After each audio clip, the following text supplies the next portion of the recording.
For over a decade, the scream of 1,000 cubic centimeters engine has defined MotoGP.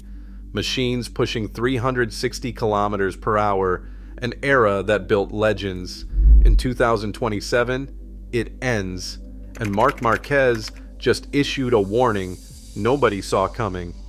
The new 850 cubic centimeters bikes replacing them might never actually be slower. To understand why that matters, you need to know what forced MotoGP to act. At Mugello, the speed trap flashes 360 kilometers per hour.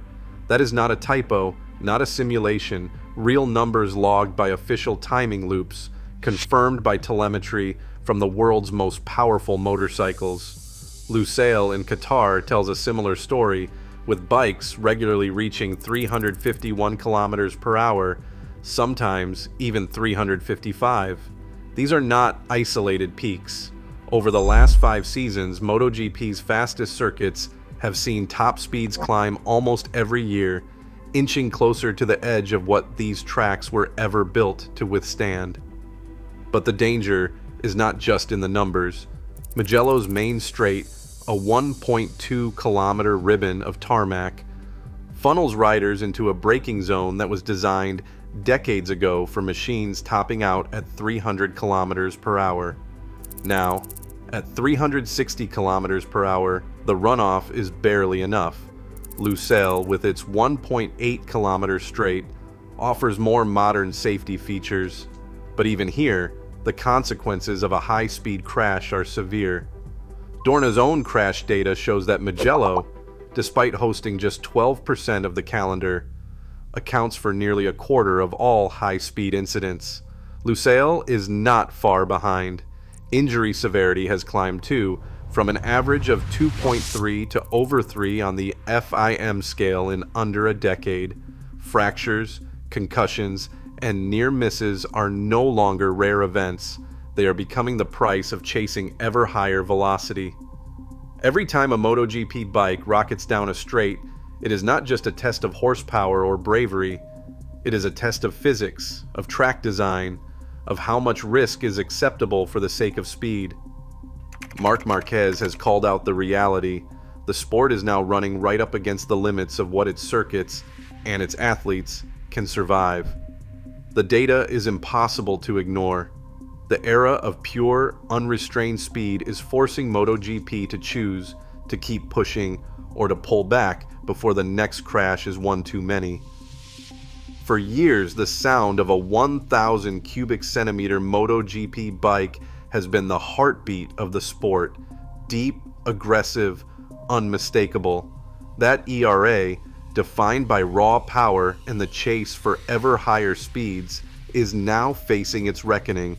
In early 2024, Dorna and the FIM stood before the racing world and laid out their vision for the future. Their mandate rests on 3 pillars: safety, race quality, and technical control. Each pillar answers a question that has been building with every season. Safety comes first. The governing bodies have watched as top speeds crept beyond what most tracks can handle. They have seen the crash data, the rising injury index, and the near misses that could have been much worse. The decision to shrink the engine from 1,000 cubic centimeters to 850 cubic centimeters is not just about numbers, it is about survival. The aim is to pull top speeds back from the razor's edge, giving riders a fighting chance when things go wrong. But it is not only about slowing down. Race quality sits at the heart of the overhaul. Fans and riders alike have grown frustrated with processional races, where overtaking is rare and the action gets strung out by aerodynamic tricks and ride height devices. By limiting these technologies, the new rules hope to bring back the close battles and unpredictable drama that made MotoGP famous in the first place. The third pillar is technical control. Costs have spiraled as teams chase marginal gains through expensive aero packages and engine upgrades. The new regulations cap engine allocations, restrict aerodynamic development, and standardize tire supply, measures designed to keep the grid competitive and the sport sustainable. It is a bold move, and not everyone is convinced. Some fear that stripping away power and freedom will dull the spectacle. Others argue it is the only way to keep MotoGP alive and thrilling. As the 1,000 cubic centimeter era fades, the sport stands at a crossroads, caught between nostalgia for what is being lost and hope for what might be gained. The new MotoGP rulebook for 2027 is blunt. Maximum engine displacement drops to 850 cubic centimeters. That is the headline, but the details are just as strict. Cylinder bore shrinks to 75 millimeters, a hard limit that forces every manufacturer to rethink their engine's heart and lungs.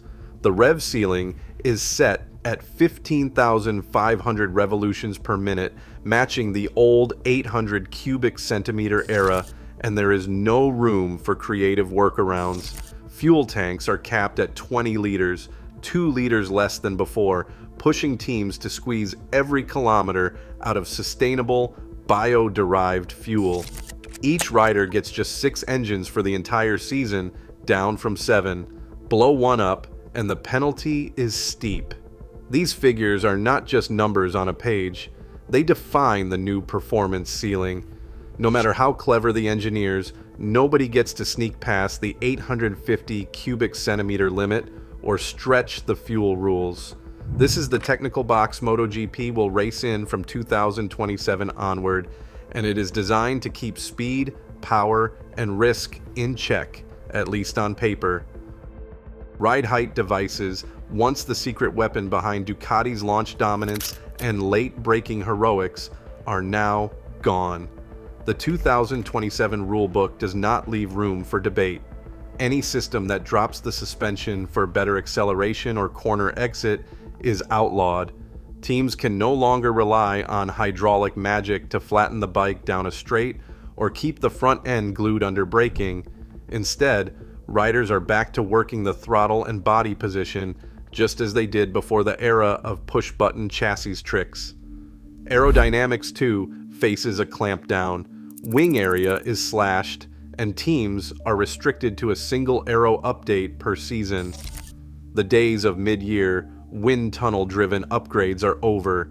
Engineers must pick one design and live with it no matter how the season unfolds. The fairings lose their sharp edges and multi-layered winglets. The bikes look simpler, but the challenge grows. With less downforce, riders will fight for grip and stability on corner entry, and the draft effect on straights shrinks, changing how races unfold in the slipstream. These bans strip away layers of engineering that define the last decade. The tools that once let riders mask mistakes or find tenths in the margins are gone. What remains is pure riding and a new kind of uncertainty. No more quick fixes, no more last-minute aero swaps. Every lap, every move will demand more from the rider and expose more of the machine's true character. Pirelli's entry into MotoGP resets the balance of power. After 20 years with Michelin, the 2027 season hands Pirelli the sole supplier contract, forcing teams and riders to abandon everything they know about tire behavior. The compounds are unfamiliar, the carcass construction has changed, and the heat-up patterns no longer match old data. Each rider receives just 5 front and 5 rear slicks per weekend, divided among soft, medium, and hard, plus 2 sets each for wet and intermediate. Once a set is chosen, it is locked. No substitutions, no bending the rules. Preseason testing is limited to 4 official days, with only 3 sets per day. Private tire tests are banned, leaving teams to make high-stakes decisions with scant information. The risk is real. A misjudged compound or a tire that will not come up to temperature could unravel a race or even a championship. In a sport built on precision, Pirelli's wildcard introduces a level of uncertainty that no one can fully control. Marc Márquez doesn't mince words. With the 850 cubic centimeter era looming, He stands in front of the world's microphones and delivers a prediction that catches even seasoned engineers off guard. Lap times could be similar or even faster, he says. It sounds impossible. Smaller engines, less power, yet the stopwatch might not notice the difference. Márquez points to the numbers. A lighter bike, stripped of ride height devices, and packed with less aerodynamic drag, becomes more agile through corners. Where the old 1,000 cubic centimeter machines muscled their way down the straights, the new generation promises sharper direction changes, later braking, and higher corner speeds. You can attack the turn with more confidence, Márquez explains, because the bike moves with you, not against you. His warning isn't just about safety, it is a challenge to every factory on the grid. If his prediction holds, the 850 cubic centimeter revolution could turn MotoGP into a contest of pure rider skill, where the stopwatch becomes the ultimate judge of who adapts and who gets left behind. Every factory faces the 2027 reset with a different hand, and nobody knows who holds the winning cards. Ducati, once untouchable thanks to ride height wizardry and wind tunnel wings, will feel the sting as aero freedom disappears. Their advantage on the straight shrinks, and the Desmosedici's brute power becomes just one number among many. Honda, on the other hand, finally gets a lifeline. Their compact new inline 4, lighter and more nimble, could thrive in a world where agility and traction matter more than raw speed. KTM's steel frame and engine layout, always a bit of an outlier, suddenly fit the new rules like a glove. Less weight, simpler aero, the Austrians might find themselves in the sweet spot. Then there's Aprilia, the wild card. With a square-bore V4 and a reputation for creative engineering, they could turn the chaos to their advantage or disappear in the shuffle. 4 factories, 4 bets. The grid is about to be reshuffled, and no one can say for sure who will rise or fall when the lights go out in 2027. MotoGP stands on the edge of reinvention, chasing safety, but risking the soul that made legends. In 2027, every lap will test what remains, raw competition or something new. The fight for identity begins now. Where do you stand? Let us debate it in the comments below.